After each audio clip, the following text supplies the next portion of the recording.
En ce moment, à l'université, ils veulent faire passer une nouvelle loi à travers un plan qui s'appelle Bienvenue en France. Donc ça, c'est le gouvernement qui veut le mettre en place, avec à la clé une hausse des frais d'inscription pour les étudiants extra-communautaires, c'est-à-dire qui viennent hors de l'Union européenne.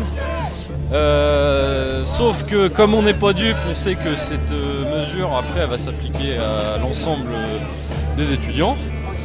Et voilà, si on ne lutte pas tout de suite maintenant contre cette mesure injuste, raciste, xénophobe, on sait que derrière c'est l'ouverture à la privatisation pure et simple des universités.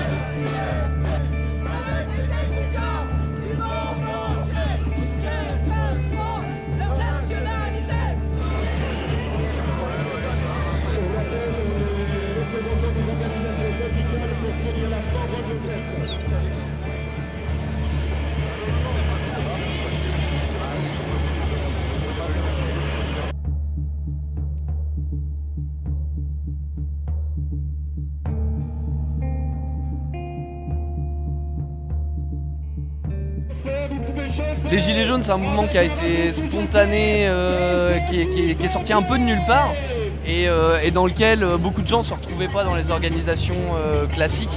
Mais le lien, il est évidemment à faire entre les deux parce que le syndicat, pour moi, c'est qu'un outil.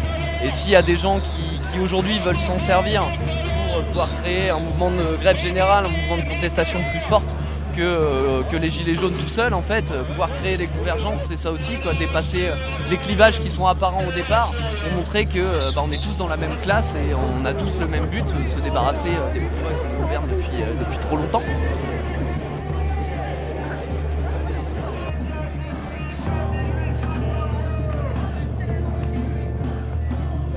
Macron est un enfoiré. Macron est responsable de la violence. Plus que de la violence que font les gilets jaunes en dehors, tu vois, des défilés, etc. Le responsable de tout ça, c'est Macron.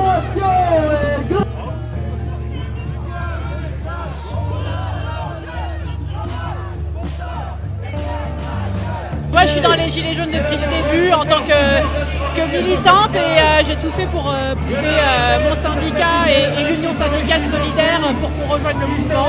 Et donc, je ne peux pas enlever le gilet jaune aujourd'hui et ça ne m'empêche pas d'avoir le drapeau.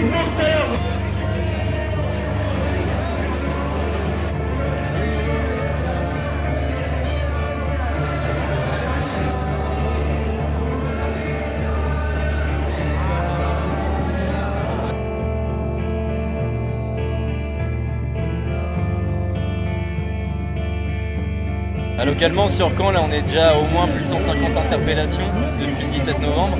Mais encore, ça c'est les chiffres qu'on arrive à récupérer parce que tous les gens ne se signalent pas ou des gens sont isolés, sont interpellés, sont même poursuivis sans qu'on le sache. C'est le chiffre officiel mêlé aux chiffres qu'on peut avoir par rapport aux témoignages.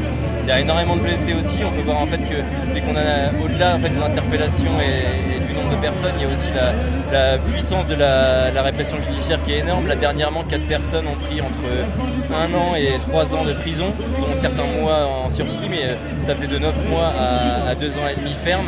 Donc c'est énorme pour des faits qui n'ont rien à voir en fait avec des peines aussi lourdes habituellement. Donc on sent qu'en fait la logique de la préfecture et de la justice, c'est de vouloir interpeller dur et de frapper dur au porte-monnaie et aussi en termes de peine.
photo masquée avec hashtag Schlagistan.